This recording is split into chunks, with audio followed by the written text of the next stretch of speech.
Bharat America विवाद को लेकर, जहां पर टैरिफ विवाद के बीच अमेरिका का एक और बड़ा बयान सामने आया है। अमेरिका की ओर से कहा गया है कि भारत एक ऐसा देश है जो ट्रेड डील पर झुकेगा नहीं। तो ये बड़ा बयान अमेरिका के वित्त मंत्री की ओर से आया है। डोनाल्ड ट्रंप की टीम के ये अहम सदस्य हैं और इन्होंने भारत को लेकर बड़ा बयान दिया है, जिसके बाद ये कहा जा रहा है कि शायद ट्रंप प्रशासन को भी अब ये एहसास हो गया है कि भारत किसी देश के दबाव में आकर अपने फैसले नहीं लेता है। ये प्रॉब्लम है। So China stands with India, that's the tagline. Brazil stands with India, ठीक है ना जी। वो जिसे कहते हैं दे स्टैंड विद इंडिया, वो इंडिया के साथ खड़े हुए हैं और उनको इस चीज का अंदाजा है कि भाई what comes in the mind, हमें किस तरफ जाना है। प्रैक्टिकलिटी और जो नेशनल गुड है ना, उसमें एक ओवरऑल एक नैरेटिव बनाना भारत में बड़ा मुश्किल है और ये ट्रम्प जानता है। समझिए मैं क्या, बड़ी बारीक सी बात है दोस्तों। अगर कल मोदी जी अनाउंस कर देते हैं कि भारत जो है रूस से तेल नहीं खरीदेगा, जैसे मैंने शी जिनपिंग की बात करी पहले, अब मैं मोदी जी पे आ गया हूं। भारत जो है रूस से तेल नहीं खरीदेगा और भारत एक डील साइन करेगा अमेरिका के साथ, जिसमें भारत थोड़ा अमेरिका से तेल खरीदेगा, सऊदी अरब से खरीदेगा और जगह से खरीदेगा। रूस का तेल अगले 30 दिन के अंदर भारत जीरो कर देगा। माना कि भारत यह अनाउंस कर देता है। मोदी जी ट्रंप से डर गए, ये इमीडिएट। चाइना में कोई नहीं कहेगा कि शी जिनपिंग ट्रंप से डर गया, नहीं, उसने अपनी बिजनेस डील करी, कैलकुलेशन करा, बोला good for China, carry on. यहां पे मोदी जी तो झुक गए, भारत की बेइज्जती करवा दी। एक ये चीज है। रिपोर्ट्स आएंगी अमेरिका में इन्फ्लेशन को लेकर, एम्प्लॉयमेंट ऑलरेडी गिर गया है, फ्रॉम 4.1 से 4.2 हो गया, अनएम्प्लॉयमेंट बढ़ गया है अमेरिका में।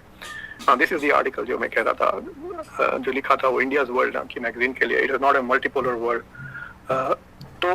तो मुझे लगता है यहां पे प्रैक्टिकलिटी और जो नेशनल गुड है ना, उसमें एक ओवरऑल एक नैरेटिव बनाना भारत में बड़ा मुश्किल है और ये ट्रम्प जानता है। समझिए मैं क्या, बड़ी बारीक सी बात है दोस्तों। अगर कल मोदी जी अनाउंस कर देते हैं कि भारत जो है रूस से तेल नहीं खरीदेगा, जैसे मैंने शी जिनपिंग की बात करी पहले, अब मैं मोदी जी पे आ गया हूं। भारत जो है रूस से तेल नहीं खरीदेगा और भारत एक डील साइन करेगा अमेरिका के साथ, जिसमें भारत थोड़ा अमेरिका से तेल खरीदेगा, सऊदी अरब से खरीदेगा और जगह से खरीदेगा। रूस का तेल अगले 30 दिन के अंदर भारत जीरो कर देगा। माना कि भारत यह अनाउंस कर देता है। मोदी जी ट्रंप से डर गए, ये इमीडिएट। चाइना में कोई नहीं कहेगा कि शी जिनपिंग ट्रंप से डर गया, नहीं, उसने अपनी बिजनेस डील करी, कैलकुलेशन करा, बोला good for China, carry on. दूसरी चीज, अगर मोदी जी अड़ जाते हैं और कहते हैं कि भाई ट्रंप की जो मर्जी करे, हम रशिया से तेल खरीदेंगे चाहे कुछ हो जाए, ये दूसरी सूरत है जो कि अभी हो रही है। और अगर भगवान ना करे स्टॉक मार्केट पर फर्क, मोदी जी ने तो स्टॉक मार्केट बर्बाद कर दिया, ठीक है। और तीसरी सूरत एक और है कि रशिया से जो हमें फायदा हो रहा है, कल अगर तेल के भाव बढ़ जाते हैं और अब रूस से वो फायदा नहीं हो रहा और रूस का तेल बिल्कुल वैसे ही आ गया, अभी भी $2-4 का ही फर्क है। अगर रूस का तेल फिर वापस ग्लोबल लेवल पे आ गया, ऑयल प्राइसेस के ग्लोबल लेवल पे आ गया और फिर हमने किसी और देश से खरीदा, क्योंकि अब हमें रूस से फायदा नहीं है, मोदी जी ने डील कर ली पीछे से, अदानी अंबानी बीच में होगा, तो भाई भारत में बड़ा मुश्किल है काम करना, क्योंकि हर समय पीपल आर सेकंड गेसिंग। कोई ना कोई आदमी अपनी चतुराई दिखा के इसमें एंगल ढूंढता है। चाइना में ऐसा कुछ नहीं है। चाइना में शी जिनपिंग ने बोला चाइना के लिए बेहतर है करो। यहां पे क्या है, समझाते अगर आपको यहां पे ऑपरेशन सिंदूर भी करना है ना, उसके इतने सवाल हैं कि आपको लगता है कि भैया ऑपरेशन करेंगे, इनके सवालों का जवाब नहीं। फिर लोग ये भी बोलते हैं कि तो डेमोक्रेसी है, यहां पे सवाल होते हैं, बिल्कुल होते हैं, होने भी चाहिए सब, लेकिन अब we need to present a consolidated national opinion and a national front. मैं ये बात कह रहा हूं। आएंगी अमेरिका में इन्फ्लेशन को लेकर, एम्प्लॉयमेंट ऑलरेडी गिर गया है, फ्रॉम 4.1 से 4.2 हो गया, अनएम्प्लॉयमेंट बढ़ गया है अमेरिका में। दिस इज द आर्टिकल जो मैं कह रहा था, जो लिखा था वो इंडियाज वर्ल्ड की मैगजीन के लिए। It is not a multipolar world. तो मुझे लगता है कि जब पता चलेगा कि क्या इन्वेस्टमेंट्स वाकई आ रहे हैं या नहीं। आपने एप्पल में कोई पॉलिसी में फर्क देखा? नहीं देखा ना। एप्पल अभी भी इंडिया से विड्रॉ नहीं किया, इतना डोनाल्ड ट्रंप ने कहा ये वो। सो एप्पल इज थिंकिंग कि हम चुप बैठते हैं 3 साल, फिर उसके बाद देखते हैं। और एप्पल के स्टॉक मार्केट में काफी अच्छा परफॉर्मेंस हुआ है इस quarter, so they are feeling safe. तो मुझे लगता है कि वी विल सी के बेसिकली 2 कहना चाहिए कि टेस्टिंग पॉइंट से एक कि डोनाल्ड ट्रंप आते हैं नहीं क्वाड के लिए, क्वाड की समिट कैसी होती है, ये लोग वर्चुअल भी कर ले सकते हैं, then it will be over. तो वो आते हैं या नहीं, एक चीज वो है, और दूसरी चीज है कि फाइनल इंडिया के साथ जो बायलैटरल ट्रेड एग्रीमेंट है, वो कह रहे हैं अक्टूबर तक जा सकता है नेगोशिएशंस, कि कब होता है, और क्योंकि अगर अक्टूबर तक गया तो it is going to affect India definitely. कह रहे हैं कि $30 बिलियन का नुकसान होगा इन टर्म्स ऑफ एक्सपोर्ट्स। और ये जो बात जो लोग कह रहे हैं ना कि खाली अमेरिकन कंज्यूमर्स को नुकसान देना पड़ेगा, दैट इज नॉट ट्रू। क्योंकि जो एक्सपोर्ट कर रहे हैं वो भी डिस्काउंट देंगे, जो इंपोर्ट कर रहा है वो भी डिस्काउंट देगा, तो पूरा का पूरा अमेरिकन कंज्यूमर पे नहीं जाएगा वो उसका बोझ। सो वी विल सी, ये दो चीजें मेरे लिए एक गुड एग्जांपल के यूएस अमेरिका रिलेशनशिप कहाँ जा रही। और ये जो डोनाल्ड ट्रंप की जो ट्वीट आई उसका जवाब इन्होंने दे दिया, but they should not do more. इसी स्टेटमेंट को रेफर करते रहे, it quite a comprehensive statement है।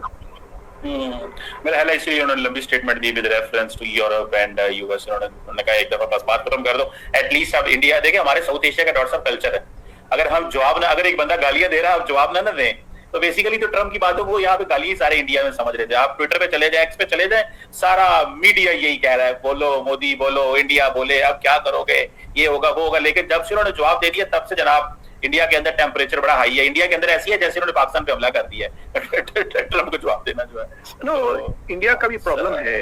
ये जो ट्वीट जो रणधीर जायसवाल ने किया, ये ट्वीट अगर मोदी करते तो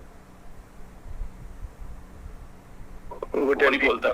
हाँ, so he is not doing it. तो immediate जवाब आ जाता था ना, Donald Trump would have responded to him also directly if he had said anything. तो वो जो डर रहा है उस पे लोग कह रहे हैं कि नरेंद्र सरेंडर करेगा, कि he is surrendering to that. Rahul Gandhi बार बार यही बात कह रहे हैं कि he has sacrificed our national interest. भाई नेशनल इंटरेस्ट तो अमेरिका के साथ अच्छे रिश्ते रखने में है। तो अभी तक तो इंडिया का रिश्ता खराब नहीं हुआ है अमेरिका के साथ, मतलब अभी तक वी विल वेट एंड सी। अभी थ्रेट लेवल पे है ना ये, ठीक है। ये करने वाला हो दोस्तों, अभी अमेरिका को समझ में आ गया दोस्तों, उसका औकात अभी समझ में आ गया दोस्तों। जिस तरह आज जो अमेरिका का फाइनेंस मिनिस्टर ये कह रहे भाई हिंदुस्तान झुकने वाला नहीं है ये टैरिफ से दोस्तों, तीसरा कंट्री के दबाव से हिंदुस्तान झुकने वाला नहीं है दोस्तों। क्यों झुकेगा भाई? क्या हिंदुस्तान पाकिस्तान है, भिखारी नहीं है दोस्तों। हिंदुस्तान आज दुनिया का चौथा अर्थव्यवस्था कंट्री है, जिस तेजी से आज ग्रोथ कर रहा है, टॉप पे है हिंदुस्तान, जिसका जीडीपी ग्रोथ दिखा रही 6.4। एक साल 2.5 साल के बाद दुनिया का तीसरा अर्थव्यवस्था बन रहा है हिंदुस्तान। हिंदुस्तान क्यों झुकेगा भाई? क्यों झुकेगा भाई? हिंदुस्तान एक सॉवरेनिटी कंट्री है, हिंदुस्तान का खुद का पॉलिसी है भाई, खुद डिसाइड करेगा हम किसके साथ ट्रेड करेंगे नहीं करेंगे, हम किसके पास मतलब क्रूड ऑयल खरीदेंगे वो हिंदुस्तान डिसाइड करेगा। अमेरिका कौन होता है भाई? आप उसके रशिया से क्रूड ऑयल नहीं खरीद सकते हो, आप ट्रेड डील नहीं कर सकते हो। अमेरिका कौन होता है भाई हिंदुस्तान को? हिंदुस्तान क्यों झुकेगा भाई? मतलब अमेरिका का पैसा से तो हिंदुस्तान चलने वाला नहीं है। जो अमेरिका पाकिस्तान में पैसा दे रहा है वही बात कर रहा है, लेकिन हिंदुस्तान वो करने वाला नहीं है। हिंदुस्तान जवाब देने वाला है दोस्तों, और हिंदुस्तान जवाब दे दिया अमेरिका को भी दोस्तों। आज जिस तरह हम लोग का प्राइम मिनिस्टर देखिए, डिफेंस मिनिस्टर देखिए, क्या कहा भाई, हम देश के हित के लिए, देश के भलाई के लिए वो हित करेंगे दोस्तों। हम किसी कंट्री के दबाव में आने वाला नहीं है, किसी कंट्री का प्रेशर में भी आने वाला नहीं है दोस्तों। जो देश के हित के लिए, देश के भलाई के लिए जो फायदा होगा वो ही करेंगे दोस्तों। आज रशिया से हिंदुस्तान का फायदा हो रहा है, क्योंकि जो सस्ता में क्रूड ऑयल मिल रहा है, क्योंकि जो हिंदुस्तान का 140 शेयर पॉपुलेशन को मतलब जो कम पैसा में वो मिल रहा है, मतलब अमेरिका तो नहीं देगा। अमेरिका देगा क्या? अमेरिका के पास भी क्रूड ऑयल है, जो रशिया इतना सस्ता में दे रहा है वो सस्ता में तो नहीं देगा अमेरिका, वो तो डबल पैसा डिमांड करेगा हिंदुस्तान के पास। तो हिंदुस्तान को जहां से फायदा वही करेगा, इसलिए अभी अमेरिका को समझ में आ गया